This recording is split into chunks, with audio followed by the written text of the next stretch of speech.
Alright everyone, it is Dokkan time again today, and today's how to build unit is going to be for the Yamcha Angel and Princess Snake. Very interesting Halloween free-to-play unit to be throwing at us. I honestly was thrown off guard. Little tidbit here, the reason why it's Princess Snake is because it is the year of the snake, if that wasn't obvious for the year of 2025. But anyways, I'm rambling on here. If you're new to the channel, my name is Saiyan, and I make how to build videos for Dokkan and some Squadra videos as well. Planning on making more Dragonball content as it goes, and so if that sounds good to you, go ahead and run across Snake Way until you run into the inn that the Snake Princess actually follows, and yeah, just go do that. Anyways, so let's just go ahead and jump right in. Now, I'm just going to be real with y'all. The unit's not very good. Not like seriously, it's like really kind of bad. But you know, we're still gonna actually go through the whole breakdown and defense and how to build and etc. etc. Reminder: this is a free-to-play unit, so you can just rebuild the unit multiple times. You can make 3 different versions if you so wish. It doesn't really matter at the end of the day. This unit will get an Easy A come next year on next Halloween. And that's probably when I'll do another how to build for it with the Easy A, but honestly, the build probably won't change at all. But anyways, so as far as 200% leaders go, yeah, it's pretty bad. It's not that great. It's actually really bad. But anyways, so leader skill is joined forces key +2, and yeah, terrible leader skill. Super attack is Wolf Fang Fist, greatly raising attack and defense for 1 turn and 30% chance of performing a critical hit for 1 turn. Interesting tidbit here is that you actually gain 30% for the turn, meaning that any other additionals actually is going on top of it. So your first super attack is only a 30% chance to crit. But your second super attack would actually be a 60%, and your third super attack would be a 90% chance to crit. So it's a very interesting thing, because it's different in the way that it is actually labeled. We have had similar units like this before with Kale. Kale's did not do this, though. But yeah. So now, passive skill is basic effect of key +2 attack and defense at 200%, recovers HP with sweet treats. When attacking with 12 or more key attack and defense at 200%, when 4 or more superclass allies are on the team, attack and defense of 200%, and all allies attack +30% for 3 turns. This essentially right here is the most valuable thing about the unit, is the all allies support for 3 turns. Essentially it means you just float the sucker, and for 3 turns all allies are getting 30% attack. Honestly, it's pretty nice because it does kind of apply differently and adds up to being more valuable than a normal support would be. When there is another Peppy Gal or Joined Forces category ally on the team, attack and defense of 155%, launches an additional super attack, and guards all attacks. So basically, you have to run a Joined Forces or Peppy Gal unit on the team with said character. When HP is 50% or less at the start of the turn, recovers 55% HP and damage reduction rate of 30%, and then recovers 15% HP and damage reduction rate of 30%.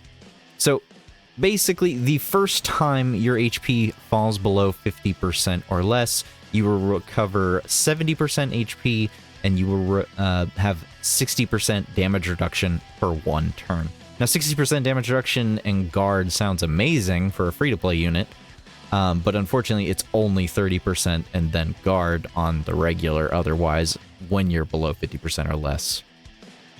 If the damage reduction rate was actually 30% all the time, like 100% of the time, I actually would have a lot more liking of this unit. I would love this unit actually just a little bit, tidbit more.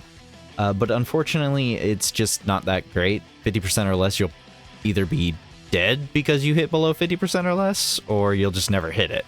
It's one of the two. But you know, some people want to be ballsy and take this unit into stupid difficult content. By all means, go for it.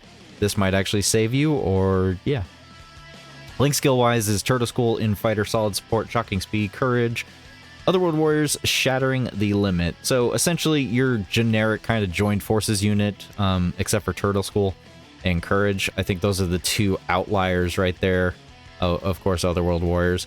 Pretty much every Joined Forces unit has Shocking Speed, Infighter, Solid Support, and, well, either Shattering the Limit or Fierce Battle.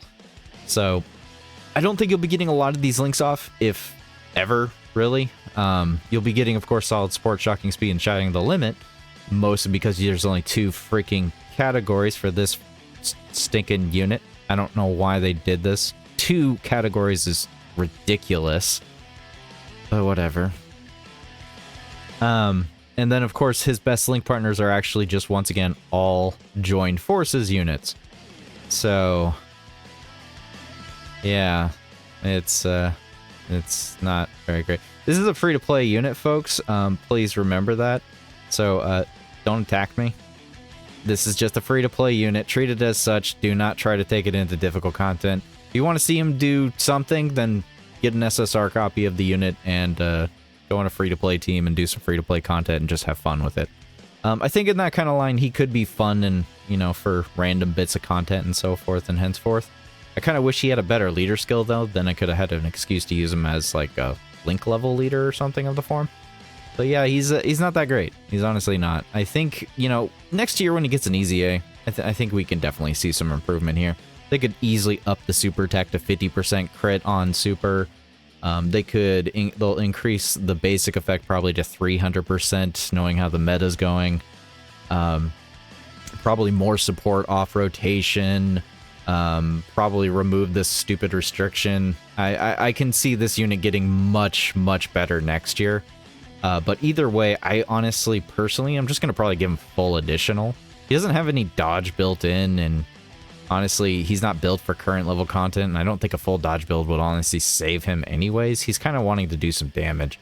But I can't get any attack calculations on him properly, so when you get him, please do let me know how hard you've got him to hit, because I think it'll be funny. But anyways, so we're going to break away right here, and what we're actually going to do, instead of going into defense numbers, we're going to go over one extra thing right now. We're going to go over the expiration date.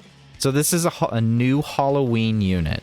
So you'll have to go to the special event, The Peril Looms the Mysterious Snake Way, to recruit him. In Stage 1, you'll be able to recruit Yamcha. And then Stage 2, you'll get his Awakening Medals.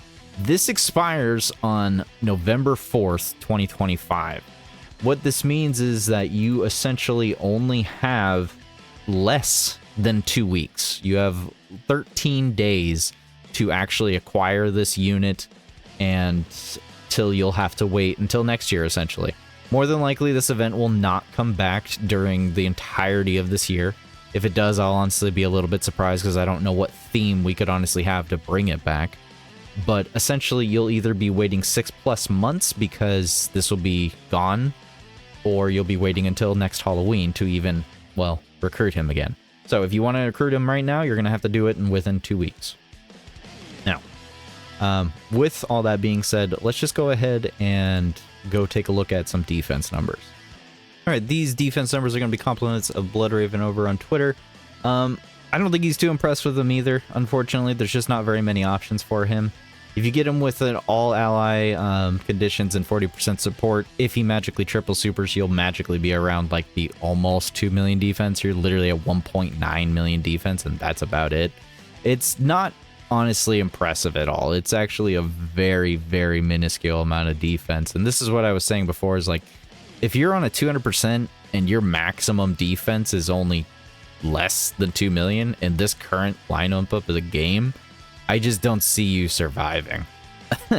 I mean, it's pretty unfortunate. Now, if you got Turtle School off, I think there's a likely possibility you'll be around the 2.5 million roughly.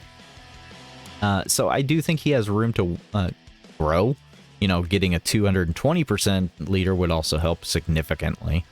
But unfortunately, at the time of recording, he's honestly pretty weak, and this follows par of the course as far as Halloween free-to-play units go. So don't blame the devs too much, I guess. I mean, it is a free-to-play unit. Could have made it worth trying to use, I suppose, but anyways. With the defense numbers out of the way, we'll just kind of get into it. and go through the 2 builds I suggest. First one obviously being a full dodge build, regardless of how you do this. I'm not giving you a 55, 69, or 2 dupes. I'm giving you full rainbow because it's a free-to-play unit. You should grind for free-to-play units to be at full maximum rainbow. There's no reason not to. It's free. So yeah, full dodge, you know, level 15 naturally with all equipment going off, hitting level 27 dodge. And then because he's an AGL type, he'll start with a level 5 additional, and the last 2 nodes that didn't go into dodge will go into additional and give you a level 11 additional, which is a 22% chance to additional. So that would be the first build suggestion, and then after that would be a full additional build, purely because I think he's just a free-to-play unit just to be chucking into free-to-play events that he can go into. I think that's literally his entire purpose, is just being a free-to-play unit. Some free-to-play units are like that. They're just meant to go into that level of content, murk the content, and then move on. That's just kind of the way it is.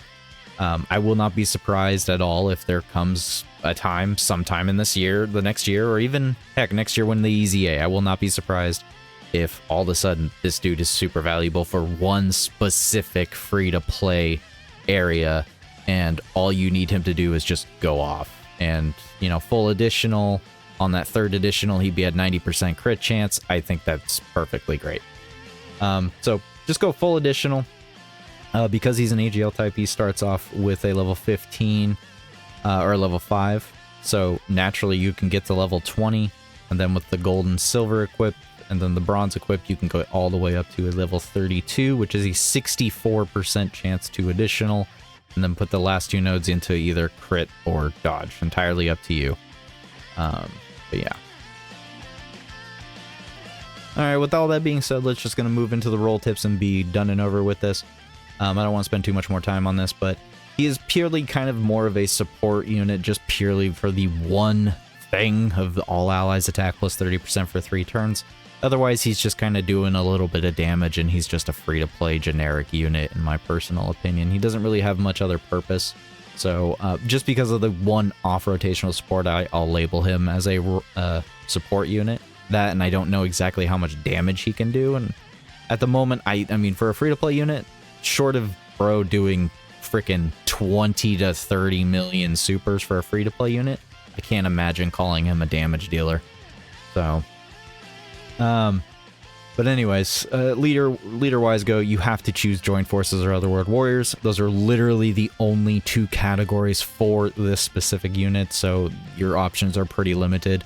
I find it pretty ironic that the newest yellow coin LR that we got was a Joint Forces leader, and then one of the only other Otherworld Warriors potential leaders in the game is just LR Pycon, who is also a yellow coin LR.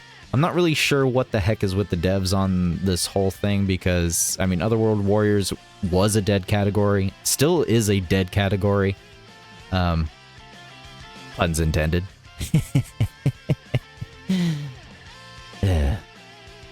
Anyways.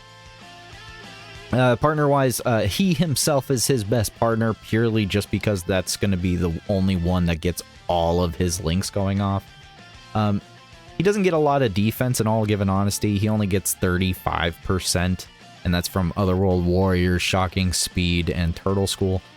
Just about never will you ever get Turtle School to go off on these categories, and I mean, Otherworld Warriors, you'll probably get to go off every now and again, but honestly, he's just going to have generic links going off with just about all of them being solid support, infighter, Shocking Speed, and that's about it, really. I mean, even with himself right here, this other Yamcha and Poir, he still only has the same generic links of infighter, solid support, and shattering the limit. So, I mean, he's nothing really special link-wise, so he's not really going to have too many partners. It's just going to be whoever is also a Joined Forces or Otherworld Warrior that he'll share links with.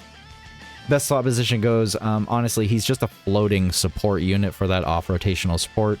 As the off-rotational support is for 3 turns specifically, you are safe to float him, and then the next time he shows up, so long as, well, he exists on the rotation, he doesn't have to attack, he'll support again for 3 turns. I think this is probably the best part about him, is that he doesn't need to super attack to give this buff to the team, and I like that about him.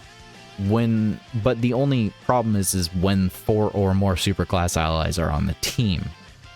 Now, I do believe and hope that it does include he himself, meaning you only need 3 other superclass allies on the team. If you're rocking double PyCon, that's easy, but if you're rocking the baby bros over there, you might have a little bit of difficulty because they require corroded body and mind, which just doesn't exist really with super types, except for Super Saiyan 2 Vegeta. Now, there is another part I'd like to just kind of touch on before we end this. Part of his passive does require to have a Peppy Gals or join forces, but there is only one Peppy Gal type of character that will be on joined forces, and that's going to be just Kale and Khalifa units. I do not think it's a wise decision to be rocking them on the team, and I don't know what kind of team you could be rocking that would mix with them. Any team that would be mixing with those two would be pretty weak, because it would only be, you'd only have 170 essentially with any other leader. So I'm not really sure what the whole deal with this unit is, and it's going to be a long year waiting for the easy A for this guy. So just grind him up, let him collect dust in your box, and wait till he comes back next year. And honestly, if you build 2 copies of this guy at full dodge and full additional, you're probably pretty set to easy A one of them as being the preferred build for him. So yeah, I think that's going to be it. Thank you for watching. I appreciate everyone for watching. Let me know if you managed to fit this guy on a team and see how much damage he does, or did you even get the, like, can you make this guy work? What is the hardest level of content you can force this guy onto? I would like to know. Anyways, guys, thank you for watching. I hope you have a good day and a good night.